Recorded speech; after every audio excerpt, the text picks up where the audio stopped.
নমস্কাৰ বন্ধুসকল, আজি এটি পবিত্ৰ দিন আমাৰ অসমৰ বাবে।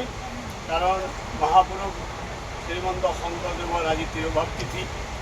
তেখেতে অসমীয়া সমাজ জীৱনলৈ বহুতখিনি অৱদান আগবঢ়াই থৈ গৈছে।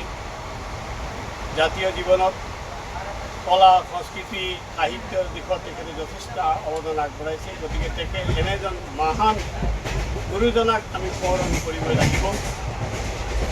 আৰু আমি তীৰ্থযাত্ৰাত আছোঁ। গয়াৰ পৰা আমাৰ যাত্ৰা বানাৰসমুখী যাত্ৰা আৰম্ভ হৈছে আৰু বানাৰসলৈ আমি ৰাতি 12:30টাত পাম। আমাৰ লগত আমাৰ সন্মানীয় দিলীপ দা আছে, সন্মানীয় দাদা লালুকৰ পৰা আছে, ভাইটি দ্বিজেন শৰ্মা আছে আৰু লগতে বৌ লালুকৰ পৰা আছে। গতিকে মোৰ এটা লক্ষ্য আছিলে, মই বানাৰসলৈ এদিন যাম। তাৰ যিটো মনোৰম দৃশ্য, ঐতিহাসিক চহৰ, তাত থকা বিভিন্ন প্ৰসিদ্ধ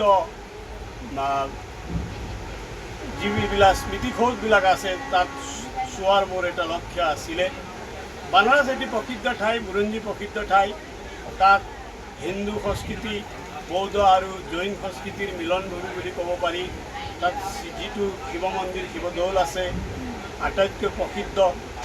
বানাৰস কাশী হিন্দু ইউনিভাৰ্চিটি, য'ত নেকি 30,000 ছাত্ৰ ছাত্ৰীয়ে অধ্যয়ন কৰে, তেনেকুৱা এটা বিশ্ববিদ্যালয়, ভাৰতবৰ্ষৰ নামী দামী বিশ্ববিদ্যালয় কাশীত বানাৰসত আছে। মোৰো এটা আশা আছিলে, মই এই বানাৰস ইউনিভাৰ্চিটিত পঢ়িম, কিন্তু আমাক সময়ৰ সুযোগ নিদিলে।